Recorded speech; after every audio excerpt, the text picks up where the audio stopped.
theory, which is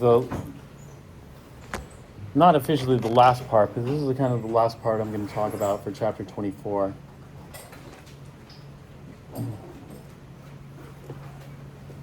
Crystal field or ligand field theory. The ligands create like an electric field around the metal. Is ligands are electron pair donors, and electrons are negatively charged. So as the electron pairs come into the central metal, it creates an electric field. And depending on how the ligands come in, for example, if the structure is linear, then we create a linear electric field. If the structure is square planar, then we create a square planar electric field as these ligands come in. And so it's called crystal field theory because the shape of it will dictate, the type of field we generate. And so we're going to have square planar, and sometimes it's called ligand field theory, depends on what you do. Tetrahedral, octahedral. Linear we aren't really going to talk about. And so what impact does the ligands have on the complex? Well, in transition metals we have the d orbitals. So this would be the dz squared orbital. dz squared orbital has 3 lobes, these 2 blue ones and this red one here. The color coding, for example, red and blue, the color coding depends on the amplitude of the wave. These are the square of the wave function. When we square the wave function, then we lose the phase information. That is, if you do the 2 squared, you get 4, right? But if you do the square root of 4, what is it? The square root of 4 is 2. Or it could be -2, right? That's called the phase information. It could be, and waves have positive amplitude and negative amplitude. But when you square negative amplitude, it becomes positive. And so, in order to retain the phase information, that's what the color coding is. So red is usually positive, and blue is usually negative amplitude. And so that's what the color coding. Some people just write positive and negative on the lobes themselves. So we know that, it's a square of the positive amplitude or it's a square of the negative amplitude. And negative squared is going to give you positive. Anyway. This is called an octahedral electric field of ligands. If we have 6 ligands coming in, and those are, negative, that's why there's negative, negative, negative. It's negative because it's electron pair donor. And so what we're doing is we're bringing negative charge into that orbital. And then in ligand field theory, we look at how it interacts. So for example, this ligand on the Z negative and that ligand on the Z positive are going to go straight into the lobes. Do you see that? Whereas these ligands on the X and the Y axes don't. I mean, it goes to the hula hoop, but it's not a major interaction. Now, in the d orbitals, we have electrons. And so what happens is we get electron-electron repulsion. And that creates a thing. And so what we do is we look at the d orbitals individually. So this is the dz squared. This is called the dxy, because the lobes are in the xy plane here. This one also looks to be in the xy plane. But when we look at this one's in the xy plane between the axes here. So we call this one that has the lobes between the axes, the xy, dxy. However, we call this one, which is also in the xy plane, but if you look, the blue lobes here are along the y-axis, the red lobes here are along the x-axis. This one is in the xy plane, but we call it x squared minus y squared. So this is a dx squared minus y squared. These things here come from the Schrodinger equation.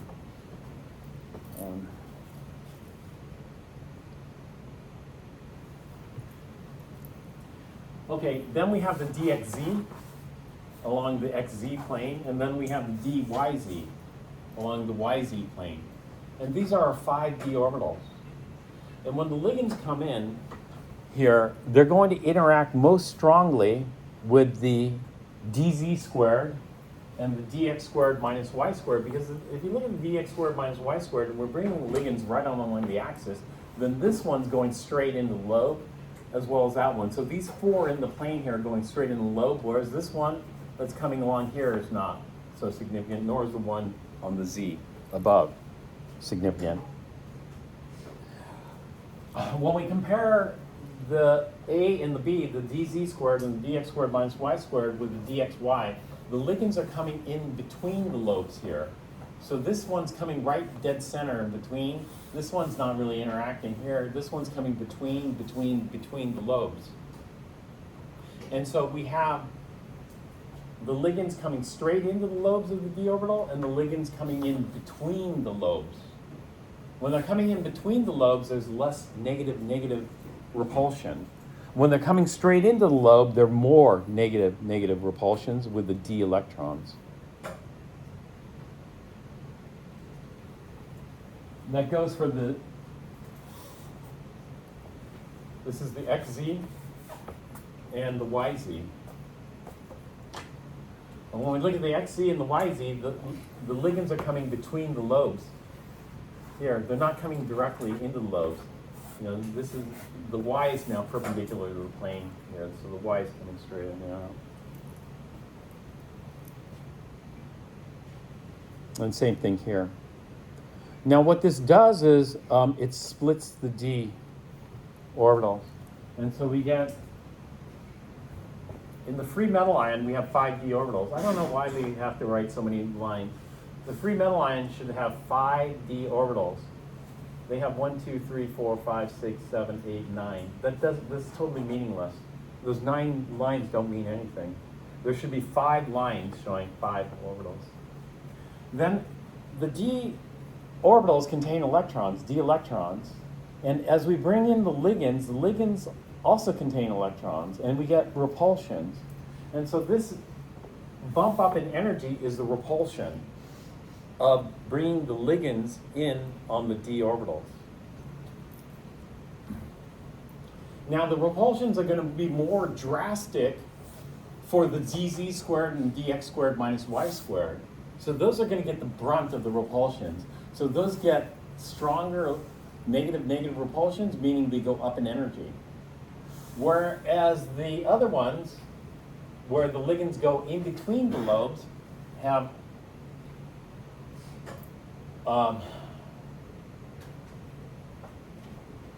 weaker repulsions, and therefore they're going to be lower in energy, but we still have repulsions, so they're still higher in energy than the free metal. The free metal has no ligands coming in there.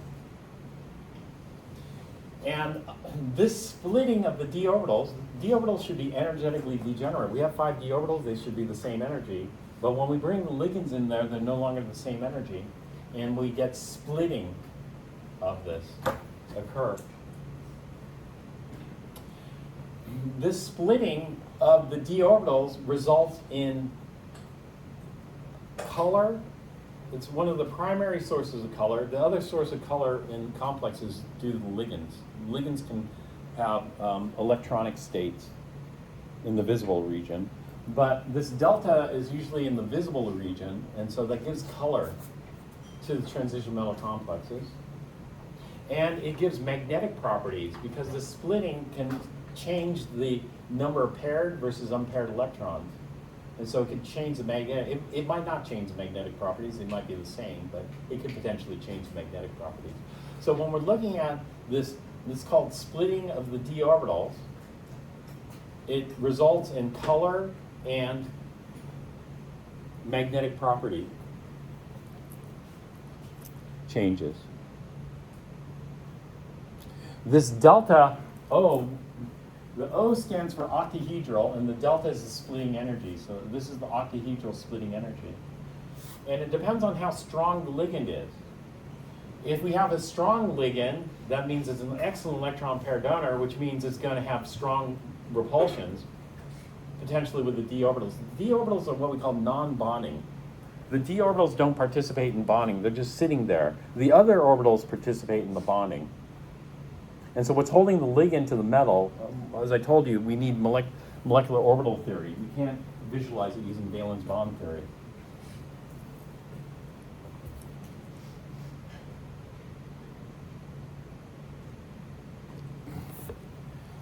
So if the splitting is large, then we end up with what are called low spin complexes. That means all the spins reside in the lower level. And so you just spin down, spin up, spin up, spin up. That is if the splitting energy is large. If the splitting energy is small, then what we have are high spin. That is, will promote rather than pair. It depends on the gap here. So in this case, the pairing energy is smaller than the promoting energy. Pairing energy is when you put two electrons in an orbital, there's some repulsion associated with that. So this is called low spin, in which all the spins are down. However, if the energy is small, that is, we have a weaker ligand with weaker repulsions, then what results is a high spin complex. A high spin means put some spins up high. High spin.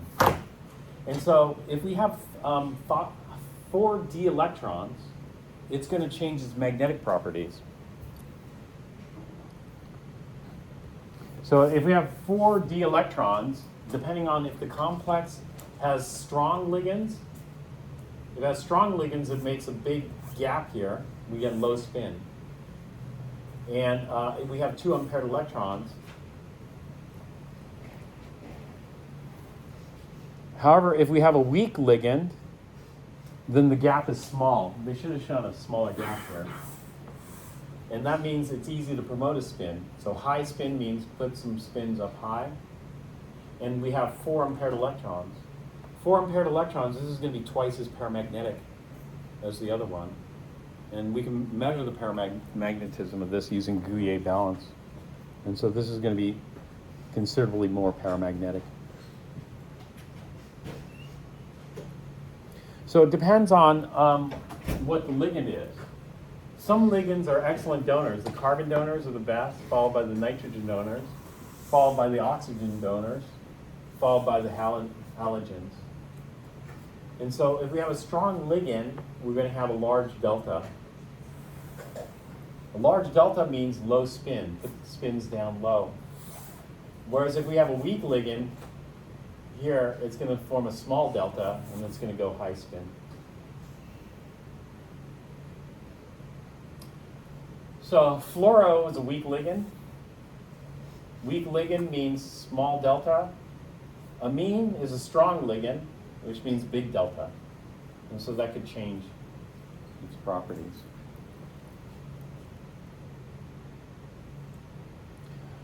So we'll see here. Fluoro is weak, therefore the gap is smaller. Amine is strong, the gap is bigger. So cobalt, this is cobalt 3+. Cobalt 3+ has how many d electrons? So we use the old style periodic table for this. So if we have cobalt here, we do +1, +2, +3, and look at the Roman numeral, or number here. It's 6. So cobalt +1, +2, +3 is D6. And so we have 6 d electrons. They're non-bonding. And it's octahedral, therefore it's going to split like this, a 2-3 splitting pattern.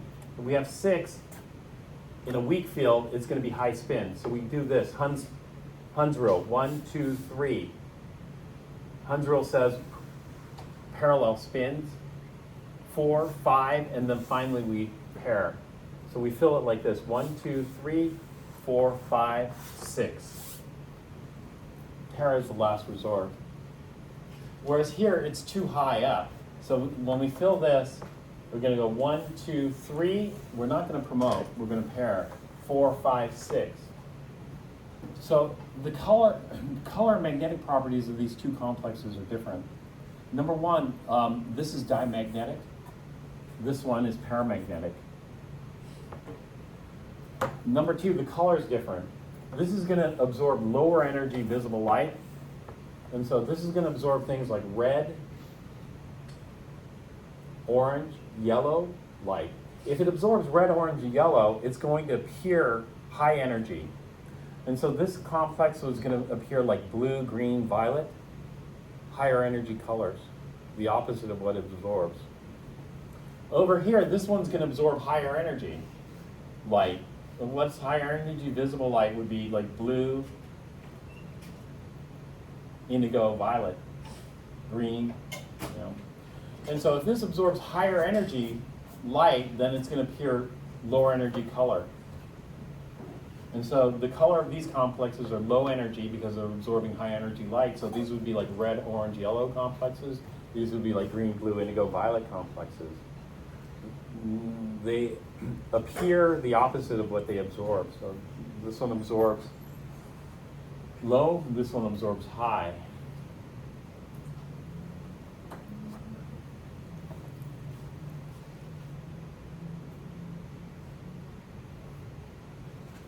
That's it for octahedral complexes. For tetrahedral, when we have a tetrahedral group of ligands like this, none of these ligands go straight into a lobe. Right here. And so the tetrahedral, the way they interact is they have the opposite. And the interaction isn't as strong as octahedral. So all tetrahedral complexes are high spin. And when we do the geometry of this, the tetrahedral has about 44% of the repulsions of an octahedral configuration. And so the delta T with the same ligand, so if we have an imine ligand in an octahedral versus an imine ligand in tetrahedral, it's still a small gap. And so all tetrahedral are high spin and they have an inverted pattern like this. That's because of how we're having the ligands come in. Finally, square planar is going to interact mainly with these orbitals here.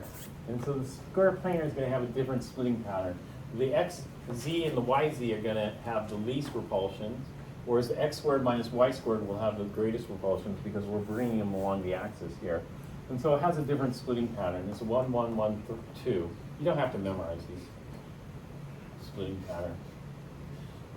But what that means is, like, certain structures prefer to be square planar versus tetrahedral. And that's to reduce the energy.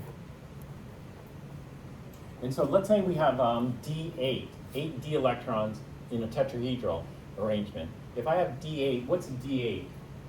So D8 would be like nickel 2 plus would be D8. So nickel plus 1 plus 2 would be D8. Palladium 2 would be D8. So nickel 2, platinum 2 plus would be D8. You see platinum, we go plus 1 plus 2, it's 8. So it has 8 d electrons. And so if we have a D8 configuration, we fill this here, and these are all high spin. So 1, 2, high spin means put the spins up high. 3, 4, 5. So that's 5. Then we have to go pair. So 6, 7, 8. And so that means a pair of electrons here, a pair of electrons here, a pair of electrons here, and single, single here. That would be D8 with tetrahedral. But if I have platinum 2 plus and I go D8, then for platinum 2 plus we fill it down here and then work our way up. So it'd go 1, 2, 3, 4. So these are low spin. 5, 6, 7, 8. And so we have pair, pair, pair, pair. So all the electrons occupy these 4 lower orbitals. This higher orbital up here is empty. So I put all 8 electrons in these 4 lower orbitals. Versus if I put 8 electrons here, if I put 8 electrons here, I have 4 down here in the low, but I also have 2, 3, 4 up here in the high. Do you see that? Maybe, maybe not. But the point of this is this. Platinum prefers square planar. Platinum prefers square planar versus tetrahedral because it's D8. D8 species want to be square planar. And so if we go back to the beginning of this chapter, I asked you a question one time.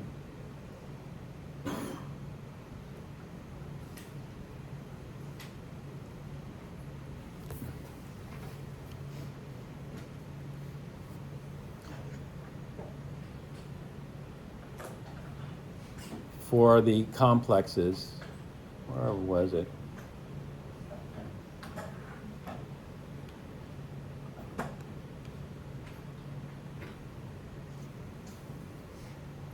So platinum prefers square planar. Why does platinum prefer? It's D8. D8 is going to put all the electrons in the lower energy d orbitals as square planar. However, zinc 2 plus tetrahedral is fine for zinc 2 plus. What is zinc 2 plus? How many electrons does zinc 2 plus have?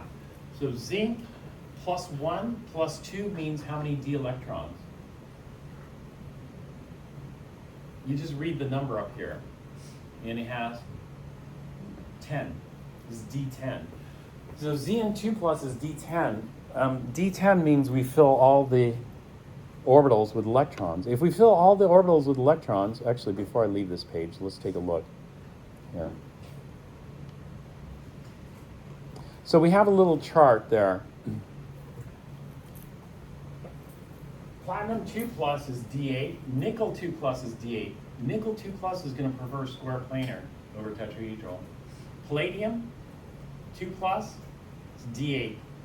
However, zinc 2 plus is going to prefer tetrahedral because the d orbitals are going to have no impact, so we're just looking at Vesper, valence shell electron repulsion theory here. And Vesper is going to say if we have 4, then it's going to adopt tetrahedral.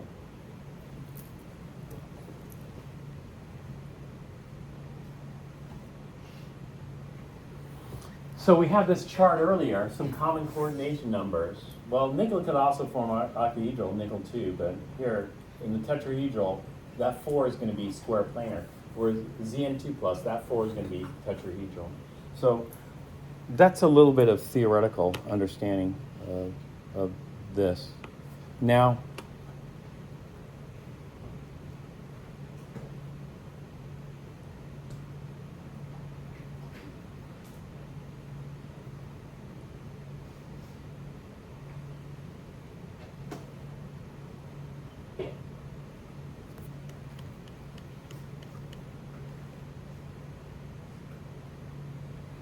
look at some examples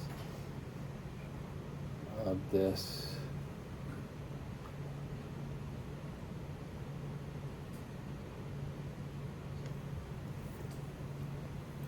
So cyanide, carbon donor, strong ligand, big delta, low spin. Yeah. The cyanide complex is going to absorb high energy visible or low energy visible.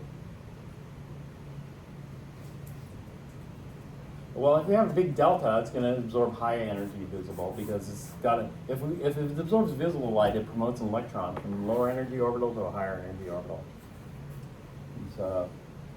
So it's going to appear lower energy colors because it's absorbing higher energy light. And so it's going to appear like red, orange, yellow color. So the mean. Tetrahedral all have small deltas. Here. So they're always high spin. And then square planar, these are going to be low spin. Okay.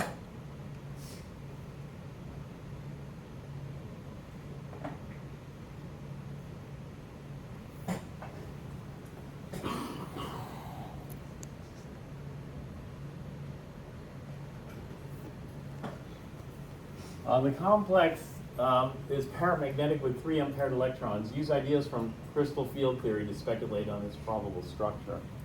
So if we have 4 ligands, it can be either tetrahedral or square planar.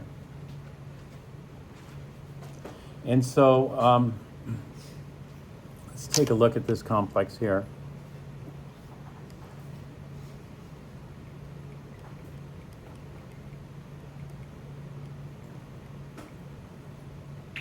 What do we cobalt 2 plus?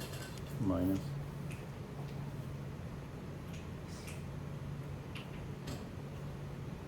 So they're saying it's paramagnetic with 3 unpaired electrons. Paramagnetic just means it has unpaired electrons, and we can quantify how many unpaired electrons it is. It's easy to measure. 1 unpaired electron is going to be much less paramagnetic than 3 unpaired electrons. So 3 unpaired electrons would be quite a bit more paramagnetic.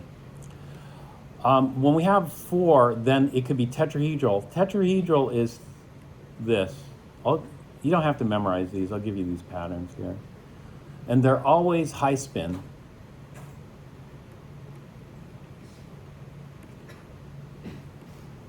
What's cobalt? What's the charge on cobalt? This is cobalt. 2 plus. Cyanide's 1 minus. So cobalt's 2 plus. So we go over to cobalt and we go +1 +2, which means how many d electrons does it have? 7 d electrons. So what we do is we say that cobalt is this. Cobalt is, what is it, argon, D7, 3D7. That's his electron configuration. Or we just call it D7. Most people who do this just will call it D7. And so that means there's 7 d electrons. Now cyanide is strong ligand or weak ligand? This is strong, but it doesn't matter because they're always high. It only matters for octahedral.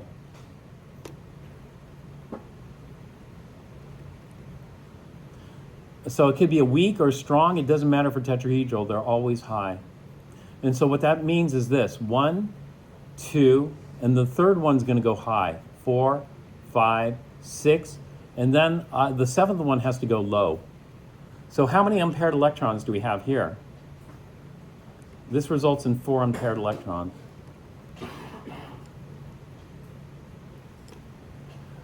This is for tetrahedral, T sub D, that's what we call it.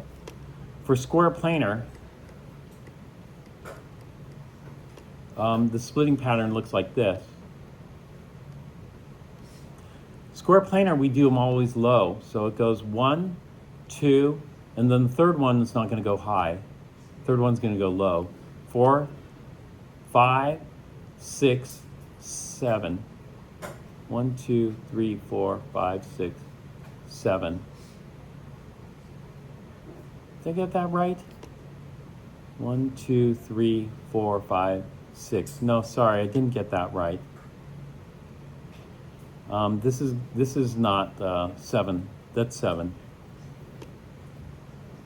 So square planar only gives us 1 unpaired electron. This is not 4 unpaired electrons. I miscounted. This is only 3 unpaired electrons. So what structure must it be? It's got to be tetrahedral. So this is a tetrahedral complex.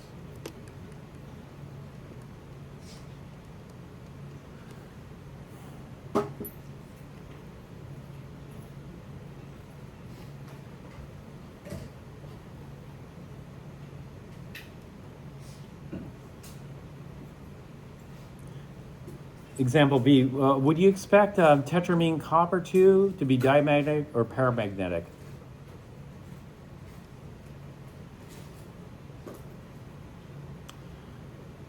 All right, the first thing is tetramine copper 2, is it going to be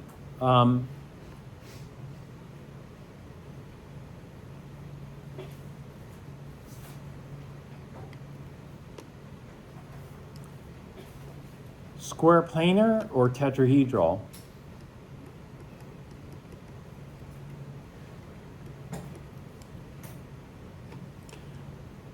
So if we look at, first we'll do tetrahedral, which is 3 on the top and 2 on the bottom, and this is always high. Now copper 2 has how many d electrons? So we go to the periodic table. Then we go copper plus 1 plus 2 is D9.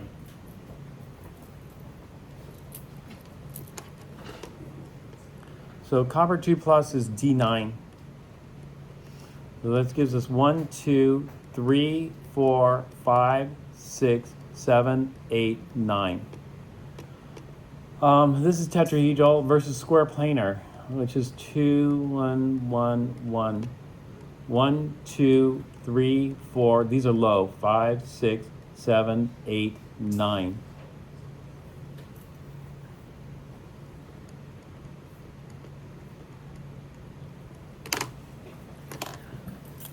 If you look at this, do you see the bulk of the electrons are kind of low or in energy here? And this is kind of all mixed up. So if you look at this energetically, which one do you think is more favorable? More favorable would be maybe putting just one electron in that highest energy orbital. Do you see that? Versus this one, this one electron is in this group of higher energy orbitals. But this one would be lower in energy. So my prediction would be that copper 2 would adopt a square planar.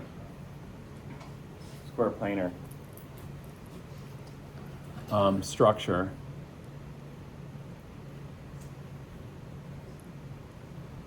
But either way, it's going to be, it doesn't matter if it adopts a square planar or tetrahedral, both are going to be equally paramagnetic. We can't tell the difference here because this has one single electron, this has one single electron. So they're both going to show the same magnetic properties. So the question was this, is it diamagnetic? It's paramagnetic. Can you use this information about the magnetic properties to help you determine whether structure is tetrahedral or square planar? Can we use magnetic properties alone to tell us whether it's tetrahedral or square planar? No. We'd need more. And so I was going beyond that. You know, I was just taking a guess here, a hypothesis that this might be more preferred because it only has one electron and it's super high, whereas this one has one electron in this. And so averaging out the energies here would be lower overall than that, because that leaves all the pairs in lower energy orbitals. And it turns out that it is square planar, but that's beyond what you have to know. I'm just showing a little bit of theory can help, but we don't need to get into it that deep. And so the other questions were for octahedral. Let's see if we can do octahedral. So this is the octahedral complex. These are nitrogen donors. Nitrogen donors should be strong, so delta should be big. How many unpaired electrons would you expect to find in the octahedral complex? Oh.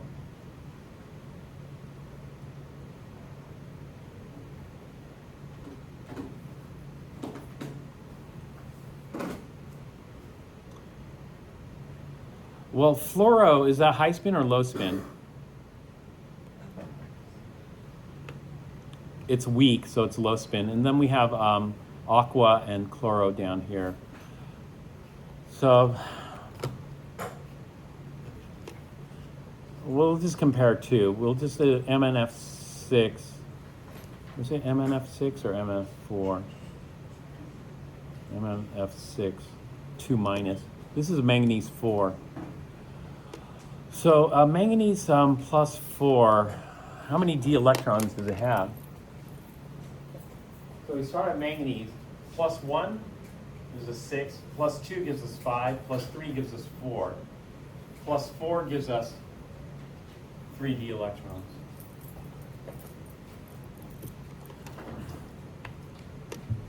So manganese, this is D3. So it doesn't matter if it's high spin or low spin. It's octahedral, so if it's high spin, it's like this, 1, 2, 3, and there's no fourth electron to put up high. If it's low spin, it'll give us the same, 1, 2, 3. So whether it's high spin, that is, put the spins up high, or low spin, keep all the spins down low, it's going to give us the same magnetic properties. And so how many, it doesn't matter, how many unpaired electrons will we expect? 3 unpaired electrons. How many unpaired electrons would you expect in the tetrahedral complex cobalt? So they're telling us this is tetrahedral, and so it's COClO4 2 minus. So let's go here and do that really quick. COCl4 2 minus. It's tetrahedral, so that means we have this inverted. This is the tetrahedral. Tetrahedral all high spin. So it's cobalt 2 plus. Well, I go over here. Cobalt plus 1 plus 2, it's D7. Did I already do this one? And so if I have tetrahedral, it's going to be high spin 1, 2, 3, 4, 5, 6, 7. And so 2, 4, 6, 7. How many unpaired electrons? 3 unpaired electrons. Okay. All right, and then finally color. Actually, are we out of time? No? All right.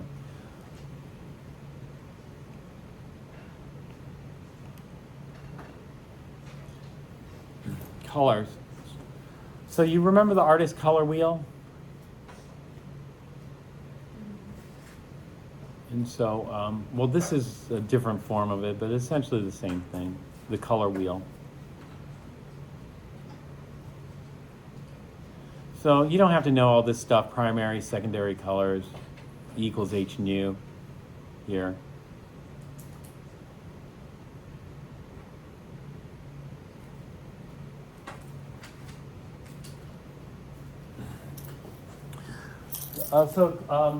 This is it. Chloro is a weak ligand.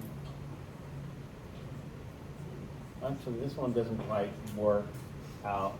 Aqua is a stronger ligand. So stronger ligand is going to absorb higher energy light, so it should appear lower energy colors, whereas chloro should absorb lower energy, but it should be higher. If it absorbs low, it should appear high. Yellow's not high, blue's higher. So this one doesn't quite work out perfectly here. But they're just telling us. If it absorbs in the yellow region, then it transmits blue. So if it absorbs yellow, it's going to look blue. If it absorbs in the blue region, it appears yellow. So that's it. But it doesn't quite work out as simply as I had depicted. But here we can see some colors here, depending on amines here. It's just different colors. This purple is, with a higher or stronger ligands like amine, we expect to absorb higher energy light, and it should appear lower in energy colors. So we would have predicted lower energy colors, so like red, orange, yellow. And then over here, this should absorb lower energy light and appear higher energy like blue, violet, green. And so depending on the gap, if the gap is small, it absorbs low, appears high energy. Red is on the low energy, violet's on the high energy. This purple is a mix. And so, for the most part, it works out here, but I'm kind of oversimplifying it. And so this results in a lot of different colors for the same cobalt.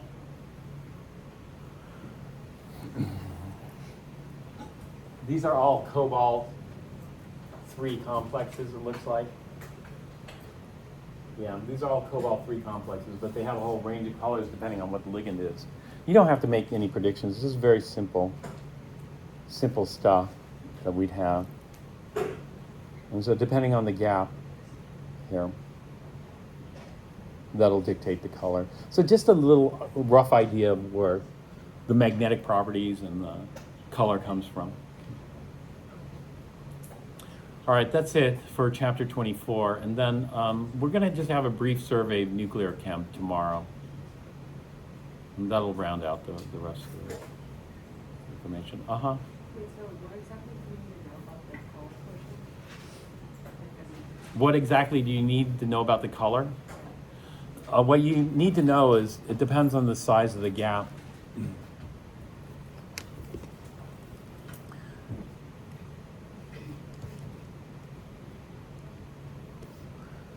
So red is low energy. Red, orange, yellow, green, blue, and indigo violet will wrap into one.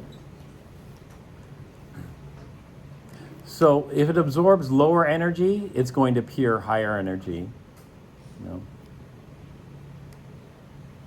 That's all. If it absorbs higher energy, it's going to appear lower energy in color. And so it depends on the size of the gap. So that means if you have a strong ligand would be the oxygen, actually the carbon's the strongest, carbon, nitrogen, oxygen donors. These would be the strong ones. That's going to have a big gap, so that's going to absorb high energy and appear lower energy colors. So these complexes tend to appear like red, orange, yellow. Whereas a weak ligand would be like the halides, is going to absorb lower energy. So that's going to absorb lower energy, and these are going to be more intensely colored. And so these are going to be like red, orange, yellow complexes. These are going to be like a green, blue, indigo, violet complexes to our eye. That's all you need to know. You know, big gap absorbs higher energy visible. So a photon of visible light comes in here, boom, promotes that electron up here. And so we just have an electronic transition. And the same thing here. A photon of visible light comes in here, but we need much lower energy photon to promote the electron up to the higher energy here.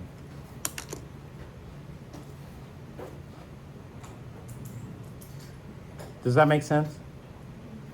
That's all you need to know for that. What time do we go till? 12:40?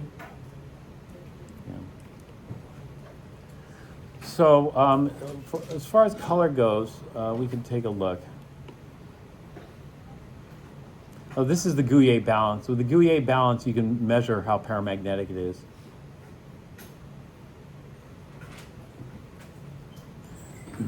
So cyanide is a strong ligand. Therefore, it's going to have a big gap. That means put the spins down low. What we call a low spin. Put the spins down low because it's got a big gap. And that's going to change the magnetic property. This is iron. What is iron? This is iron plus. You see, it's iron plus 3. So if we go to iron here, we go plus 1 is 7, plus 2 is 6, plus 3 is 5. So it has 5 d electrons. So 1, 2, 3, 4, 5, all low spin. And therefore, it's only got 1 unpaired electron. Versus if I had chloro or, fluoro or something like that, then this gap's much smaller. Then I put spins up high. When I put the spins up high, it's totally different magnetic properties. Also, the colors are going to be different. This low spin iron is going to absorb high energy, and it's going to appear low energy color, so red, orange, yellow complexes. However, if I have high spin, that is a small delta, it's going to be quite the opposite. So what did I do with the color?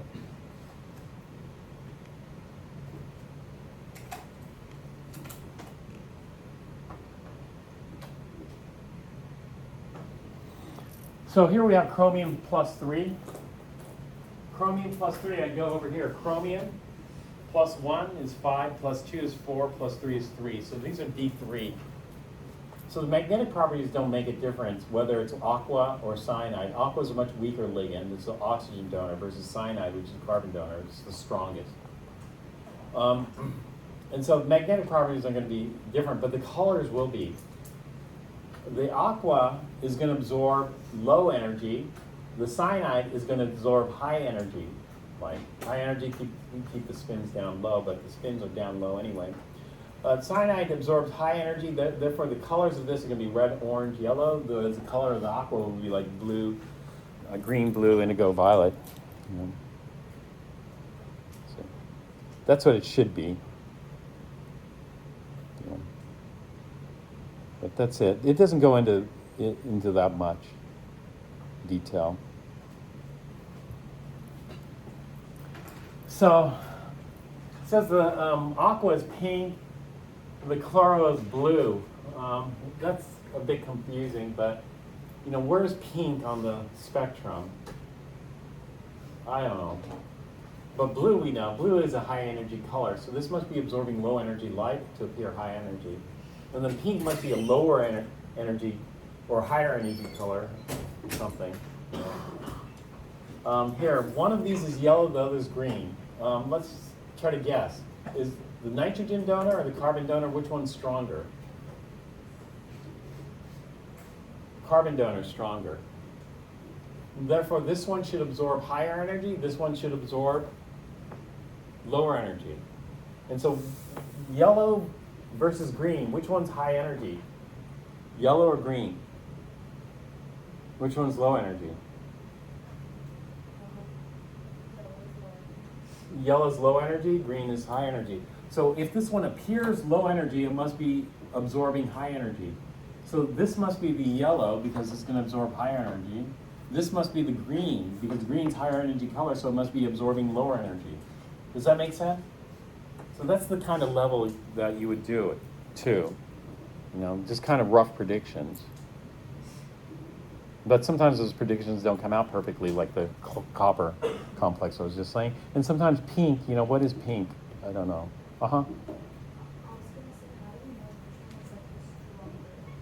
Which one's the stronger? The stronger one comes from the earlier, when we're talking about ligands, the strength of the ligands. Earlier, when we were talking about the strength of ligands, I gave you the spectrochemical series. It's called the spectrochemical series because of these colors. And so let me see if I can show you.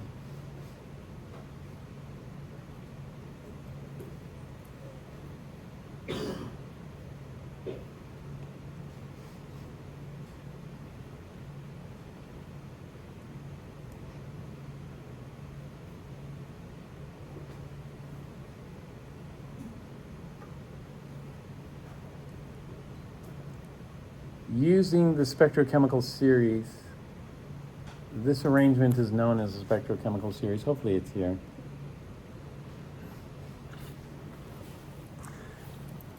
This is the spectrochemical series, and obviously the colors are going to be different depending on what the ligand is. So that's where spectroscopy, the colors are going to be different.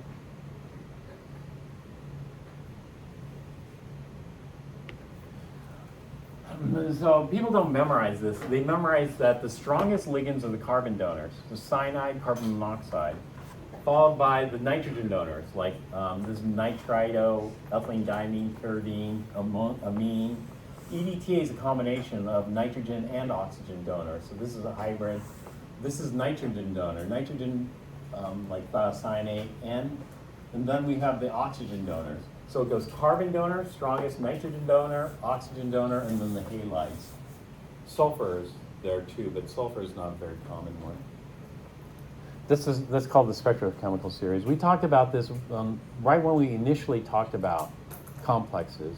And then we talked about this by looking at KFs. The KFs for the cyanide complexes were extremely high, the KFs. The cyanide, I asked you what the best ligand for silver ion is, and it's cyanide. It's a carbon donor. Those are excellent ligands. So the carbon donors are the best, followed by the nitrogen, followed by the oxygen, followed by the halides. That's the spectrochemical series. As far as the octahedral complexes, big gap. Big gap, put the spins down low. Over here on this end, small gap, put the spins up high. But that's only for octahedral. Tetrahedral, they're all the same. Put the spins up high. Square planar, their spins down low.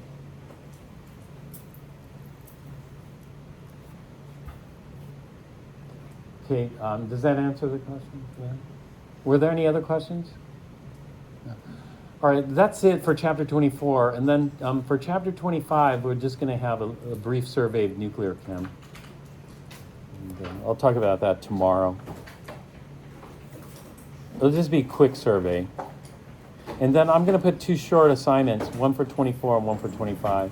So the lecture material and the homework should be enough preparation for this.